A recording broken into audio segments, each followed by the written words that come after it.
Review of నాగబంధం. ఈ cinema చూసాక ఒకటి కన్ఫర్మ్ చేసుకున్నా, కళ్యాణ్ రామ్ గారి డెవిల్ మూవీ తీసింది పోస్టర్లో ఉన్నట్టు అభిషేక్ నామా కాదు. ఒరిజినల్గా క్రెడిట్స్ నవీన్ మేడారంకి ఇవ్వాలి. అభిషేక్ నామా ప్రొడ్యూసర్ కాబట్టి ఆ పని మీద ఉంటేనే బెటర్. 100 కోట్లు బడ్జెట్ పెట్టేసి మంచి టెక్నీషియన్స్ తీసుకున్నంత మాత్రాన సినిమా అద్భుతంగా ఉండదు. డైరెక్టర్ మైండ్లో ఉన్న విజనే మెయిన్ మ్యాటర్. ఇక్కడ ప్రతి చిన్న ఆస్పెక్టు డైరెక్టర్ పిఓ నుంచే ఉండాలి. అది సరిగ్గా లేకపోతే ఆ సినిమా ఏమవుతుందనడానికి బెస్ట్ ఎగ్జాంపుల్ ఈ నాగబంధం. నాకు అసలు సినిమా ఏ యాంగిల్లోని నచ్చలేదు. ఎంత గమ్మున అయిపోతే అంత గమ్మున ఇంటికి పోయి చల్లనీళ్ళు నెత్తి మీద వేసుకుందో అనిపించింది. తలంతా బరువు అయిపోయింది నాకు ఆ సెకండ్ హాఫ్ చూసి.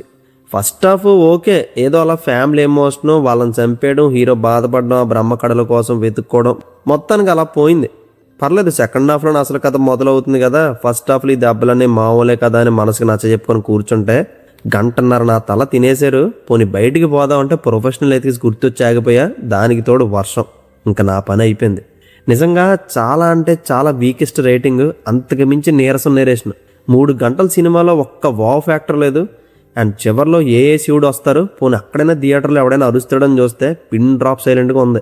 నాలానే హాల్లో ఎప్పుడు పోదాను వెయిట్ చేస్తుంటున్నారు జనాలు. బేసిక్గా దేవుడు ట్రెజరీని దక్కించుకోవాలని ఎలాంటి ఫ్యాంటసీ కథల్లో చాలా హై మూమెంట్స్ పెట్టచ్చు. నేను అనుకున్నా ఇలాంటి జానరాస్కి ఒక ఎడ్జ్ ఉంటుంది, ఈజీగా ఎంగేజ్ చేసేస్తే మరీ తలపొడితే తెప్పించమని ఇప్పటివరకు నమ్మాను. కానీ అది తప్పని ఈ సినిమా ప్రూవ్ చేసింది నాకు. అండ్ వీళ్ళు బాగా చేశారు, వీళ్ళు బాగా చేయలేదని అందరినీ 1 by 1 దొబ్బులు పెట్టుకోవడం కరెక్ట్ కాదు. Captain of the ship Abhishek Nama గారికి అన్ని క్రెడిట్స్ ఇవ్వాలి. బట్ సినిమా ఎవరు పోవాలని తీయరు కదా. కానీ కథ రాసుకున్నప్పుడు, దాని ప్రీ ప్రొడక్షన్ చేస్తున్నప్పుడు, ఆ బౌండెడ్ స్క్రిప్ట్ ఎవరికైనా వినిపించినప్పుడు చెప్తారు కదా ఎలా ఉందో.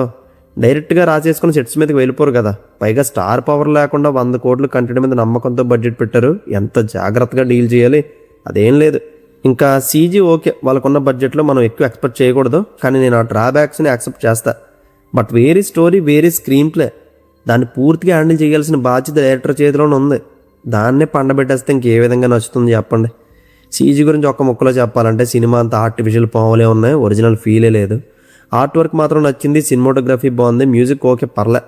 పెర్ఫార్మెన్స్ అయితే చాలామంది ఓవర్ యాక్షనే కనిపించింది. ఒక్క క్యారెక్టర్ కూడా ఎక్కలేదు నాకు. ఒక్క సీన్ కూడా హార్ట్ఫుల్గా ఇంప్రెస్ చేయలేదు.